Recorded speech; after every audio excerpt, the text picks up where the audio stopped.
नमस्कार, मैं अभिषेक उपाध्याय। आप देख रहे हैं टॉप सीक्रेट। राम मंदिर एसआईटी की रिपोर्ट आ गई। खबर ये नहीं थी, खबर ये थी कि रिपोर्ट किसे सौंपी गई। मैंने तस्वीर देखी तो मैं हैरान रह गया और भी लोग हैरान हुए। मुझे लगा कि इस पे बात करनी चाहिए, ये सबको जानना चाहिए कि ये क्या कर रहे हैं आप जांच के नाम पर। उस राम मंदिर की जांच कर रहे हैं में चढ़ावा चोरी की, जिससे देश से नहीं बल्कि दुनिया के करोड़ों राम भक्तों की आस्था जुड़ी हुई है। इस एसआईटी की जांच रिपोर्ट को जिस अधिकारी को सौंपा गया, मैं आपको उसकी तस्वीर दिखा रहा हूं। उस अधिकारी का नाम है संजय प्रसाद, अपर मुख्य सचिव गृह योगी सरकार में। लेकिन एक और परिचय है, वो परिचय ये कि ये अधिकारी खुद राम मंदिर ट्रस्ट के मेंबर हैं, यानी कि ये खुद जांच के घेरे में है।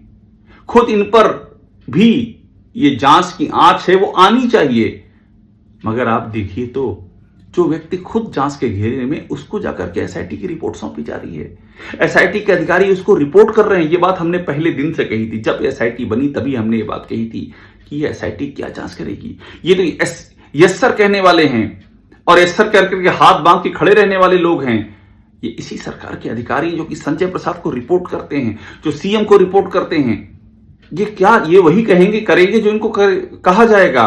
और एसआईटी भी क्या एसआईटी, जिस ट्रस्ट पर गंभीर आरोप हैं अनियमितता के, धोखाधड़ी के, करप्शन के, आस्था के साथ में प्रलयंकारी खिलवाड़ के, उसी ट्रस्ट की मांग पर योगी आदित्यनाथ ने एसआईटी बना दी है। मतलब ट्रस्ट तय करेगा कि जांच क्या होगी।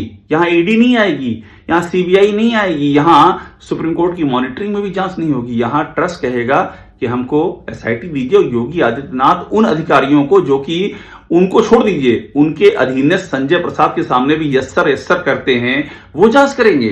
और वही हुआ। शुरू में मैंने अंदेशा जताया था इस बात का, और वही हुआ। वो अधिकारी रिपोर्ट लेकर के आए, एसआईटी के तीनों अधिकारी, और तस्वीर दिखा रहा हूं संजय प्रसाद के हाथों में देते हुए रिपोर्ट। और संजय प्रसाद, कैमरा चल रहा है, उसमें ध्यान से देख रहे हैं उस रिपोर्ट के अंदर क्या क्या है। ये है इस दौर की कहानी, किस तरह से चीजें कंप्रोमाइज हो जाती हैं। साफ आरोप लगता है इन सबको देख करके। अब आप पूछिए कि संजय प्रसाद कैसे शामिल हैं आरोपों के घेरे में। मैं वही बता देता हूं। 15 मेंबर हैं इस ट्रस्ट के, उसमें से 3 मेंबर एक्स ऑफिसियो हैं। एक केंद्र सरकार का अधिकारी और 2 अधिकारी राज्य सरकार के। एक फैजा अयोध्या के डीएम और दूसरा अपर मुख्य सचिव गृह, जो कि संजय प्रसाद हैं। संजय प्रसाद इसलिए महत्वपूर्ण है क्योंकि वो होम के सर्वे सर्वा हैं, गृह विभाग के। और क्यों रखा गया था संजय प्रसाद को, क्यों जब ये ट्रस्ट बनाया गया तो क्यों ये कहा गया कि एक अधिकारी हम रखेंगे गृह से, होम से, जो सर्वे सर्वा होगा, एक रखेंगे अयोध्या के डीएम को, क्यों कहा गया। उसके पीछे सोच क्या थी? सोच यही थी कि हम इसलिए रखेंगे क्योंकि अगर होम मिनिस्ट्री का एक सबसे जिम्मेदार अधिकारी रहेगा तो वो देखेगा कि कुछ अवैधानिक गतिविधियां ना होने पाए। वो सर्विलांस देखेगा, वो पुलिस सिक्योरिटी देखेगा, वो बंदोबस्त देखेगा, इंटेलिजेंस देखेगा, राम मंदिर में कोई अवैधानिक गतिविधियां नहीं होने पाएंगी। सवाल ये कि संजय प्रसाद कर क्या रहे थे। संजय प्रसाद बतौर अपर मुख्य सचिव गृह अगर यहाँ के मेंबर हैं तो ये उनकी असफलता नहीं है क्या? इतनी बड़ी इनकॉम्पिटेंस है, इतनी बड़ी अक्षमता है। संजय प्रसाद को तो सस्पेंड कर देना चाहिए इस पर कि आप अपर मुख्य सचिव गृह थे, आपको भनक नहीं लगने पाई। इतना बड़ा कांड हो गया, इतनी बड़ा चढ़ावा चोरी हो गया, आप लखनऊ में बैठे हुए हैं, जब देखो तब योगी आदित्यनाथ के आगे पीछे नजर आते हैं। आप वो अधिकारी हैं जो जब बीजेपी में प्रदेश अध्यक्ष चुना जाता है तो योगी आदित्यनाथ के पीछे खड़े होकर तालियां बजाते हैं। बीजेपी के अपने फंक्शन में आप सरकारी अधिकारी होकर के योगी आदित्यनाथ के पीछे खड़े होकर ताली बजाते हैं, ये आपका धर्म है। आप जब अमित शाह यूपी में रैली करते हैं तो जब अमित शाह हाथ उठवाते हैं बीजेपी के कार्यकर्ताओं और समर्थकों से, तो आप भी अमित शाह के पीछे हाथ उठाते हैं। ये धर्म है एक अधिकारी का। ये वो अधिकारी हैं जो कि बीजेपी के दफ्तर में पाए जाते हैं, बीजेपी के विधायकों के साथ में तस्वीरें वायरल होती हैं। ये धर्म है आपका करने का। और मैं आपको एक बात और बताऊं संजय प्रसाद के बारे में। हाल ही संजय प्रसाद पे आरोप भी बड़े गंभीर हैं। 2 एग्जाम्पल दे रहा हूं, और ये सब इसलिए दे रहा हूं क्योंकि राम मंदिर ट्रस्ट में जिनको रखा गया वो कौन है, उनका प्रोफाइल समझ लीजिए और उन्होंने किया क्या है ये भी समझ लीजिए। ट्रस्ट में क्या किया उन्होंने। एबीवीपी आरएसएस का अपना संगठन है, आरएसएस संघ परिवार का, उस पर लाठियां पड़ती हैं बाराबंकी में, और वहां भी संजय प्रसाद आरोपों के घेरे में आते हैं कि जिस यूनिवर्सिटी के साथ प्रशासन की मिलीभगत के आरोप लगे, तो बताया गया संजय प्रसाद का भी वेस्टेड इंटरेस्ट है। आरोप लगी, ये आरोप खुद एबीवीपी के अपने सदस्यों की ओर से आए, ट्वीट किया गया, बाद में डिलीट किया गया। संजय प्रसाद आरोपों के घेरे में आए। अभी हाल ही में हमने इंटरव्यू किया था बीजेपी के अपने एमएलसी देवेंद्र प्रताप सिंह ने यहां तक कह दिया कि संजय प्रसाद के अपराध को मैं कभी माफ नहीं कर पाऊंगा, क्योंकि फर्जी मुकदमा लगवाना, फर्जी इनाम घोषित करवाना और एनकाउंटर करने की साजिश जैसे जघन्य आरोपों के घेरे में संजय प्रसाद, ये ऑन रिकॉर्ड बीजेपी के अपने एमएलसी ने हमारे इंटरव्यू में कहा था।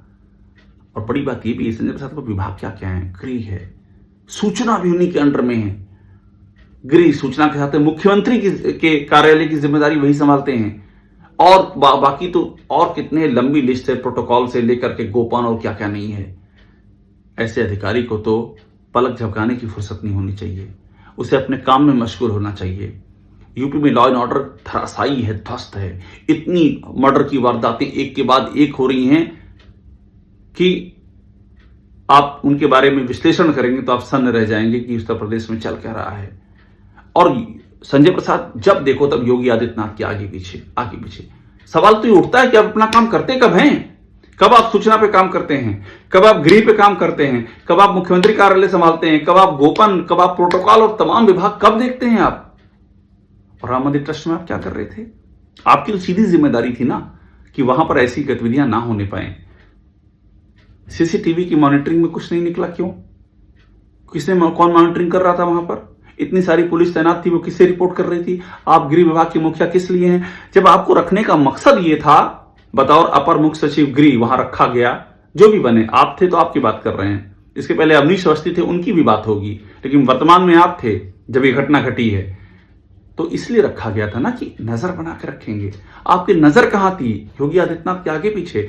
अभी हाल ही में इलाहाबाद हाईकोर्ट ने संजय प्रसाद के बारे में कह दिया अपने एक ऑर्डर में, संजय प्रसाद की इनकॉम्पिटेंस पर सवाल उठाते हुए यहां तक कह दिया कि इस अधिकारी के बारे में डीओपीटी और यहां तक कि एसीसी, प्रधानमंत्री की अगुवाई वाली अपॉइंटमेंट कैबिनेट कमेटी, वो विचार करे कि भविष्य में किसी जिम्मेदार पद के योग्य है भी कि नहीं। क्योंकि हाईकोर्ट की भी नहीं सुन रहे हैं संजय प्रसाद, पुलिसिंग में कोई इंटरेस्ट नहीं संजय प्रसाद का। ये सब बातें उभर करके सामने आ रही। हालांकि बाद में राज्य सरकार पहुंची सुप्रीम कोर्ट और इस पर स्टे करा लिया, इन टिप्पणियों पर। यह अलग इशू है, लेकिन सवाल तो अपनी जगह कायम है कि आखिरकार राम मंदिर ट्रस्ट में एक ऐसा अधिकारी जो ट्रस्ट में रहते हुए भी ट्रस्ट की जिम्मेदारियों से मुंह मोड़े हुए था, इतना तो प्रथम दृष्टया लग रहा है। बाकी क्या रोल था, ये तो जांच होनी चाहिए। एसआईटी को तो कायदे संजय प्रसाद को बुलाना चाहिए, अपने सामने बिठा के पूछताछ करनी चाहिए। और सवाल ये कि जो अधिकारी संजय प्रसाद को रिपोर्ट करते हैं, वो संजय प्रसाद से पूछताछ क्या करेंगे? वो तो अपनी रिपोर्ट जाके संजय प्रसाद के हाथों में दे रहे हैं कि हुजूर देखिए हम ले आए हैं ये, अब आप देखिए। और संजय प्रसाद बाकायदा उसको देख रहे हैं।